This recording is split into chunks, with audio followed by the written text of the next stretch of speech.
ফল মানুষ কিনেও খেতে পারে, কিন্তু এটা দিদির জন্মদিন উপলক্ষে একটা মানুষের মুখে মুখে হাসি ফোটানোর জন্য হেলথ কনসাস হয়ে একটু ফল বিতরণ করলো। 5 জানুয়ারি 2025 পশ্চিমবঙ্গ রাজ্যের বর্তমান মুখ্যমন্ত্রী মাননীয় মমতা ব্যানার্জি মহাশয়ের আজ শুভ জন্মদিন। কালিয়াচক 1 ব্লক তৃণমূল কংগ্রেসের পক্ষ থেকে একটি বিশেষ পদক্ষেপ। কালিয়াচক 1 ব্লকের অন্তর্গত শ্রীরামপুর রুরাল হাসপাতালের সমস্ত রোগীকে ফল বিতরণ। চলুন জেনে নেওয়ার চেষ্টা করব বর্তমান কালিয়াচক হাসপাতালের অবস্থা এবং আগামীতে এর অবস্থা সম্পর্কে তিনারা কি বলতে চাইছেন। আজকে আমাদের জননেত্রী মমতা বন্দ্যোপাধ্যায়ের শুভ জন্মদিন। কালিয়াচক 1 নম্বর ব্লক তৃণমূল কংগ্রেস কার্যালয়ে কেক কেটে আমরা প্রত্যেক বছরের মতন প্রত্যেকটা রোগীকে কিছু ফ্রুট আমরা তুলে দিলাম। আগে থেকেই আপনি হসপিটালের বিভিন্ন জিনিসগুলো দেখে এসছেন, এখন কি এই বিএমএইচ আসার পরে কি কিছু নজির আমরা যেটা ক্যামেরাতে পড়লো যে রোগীর সংখ্যা অনেকটাই কমেছে এবং বেডের সংখ্যা বেড়েছে, এসব জিনিসগুলো দেখলাম, তো সেই ব্যাপারে কি না, বলবেন? আগের তুলনায় এখন যে বর্তমান বিএমএইচ আছে, এখন বর্তমানে অনেক ডেভেলপ হয়েছে। আগে যেরকম সিট ক্যাপাসিটি কম ছিল, এখন অ্যাভেলেবেল সিট ক্যাপাসিটি রয়েছে, এবং আগে রুমের সংখ্যাও কম ছিল, এখন রুমের সংখ্যাটাকেও বাড়ানো হয়েছে।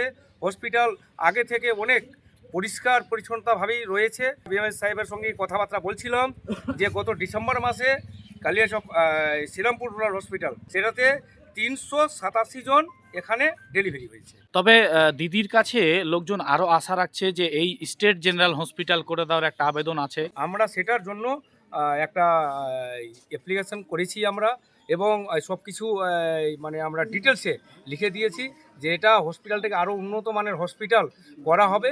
সেই আশ্বাসটা আমাদেরকে আজ থেকে বেশ কিছু কয়েকদিন আগেই আমাদেরকে জানানো হয়েছে। আমিও এখানকার কালিয়াচকেরই বাসিন্দা, আর তারা যারা আছে তারাও সবাই কিন্তু কালিয়াচকের বাসিন্দা। সার্ভিস যারা নিতে আসছে তারা যখন বুঝছে যে ব্যাপার কাজগুলো ভালো হচ্ছে, তখন বাধা দেওয়ার তো প্রশ্নই আসে না। এবং আপনারা দেখতে পাবেন যে 2টো বিল্ডিংয়ের কাজ অলরেডি চলছে।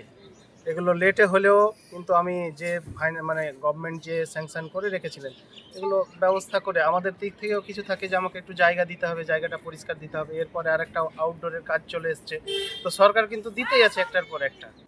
এখনো পর্যন্ত 3টে লাইগেশন সিজার হচ্ছে আজকে। তো এরকম ব্লকের মতো জায়গায় যে অপারেশন হচ্ছে এরকম, এটা ভাবা যায় না। অনেকে কিন্তু জানেও না যে এখানে অপারেশন হচ্ছে। ডেলিভারি বাড়ছে, সার্ভিস বাড়ছে। তো সরকারের সদিচ্ছা না থাকলে এগুলো কখনোই হতো না।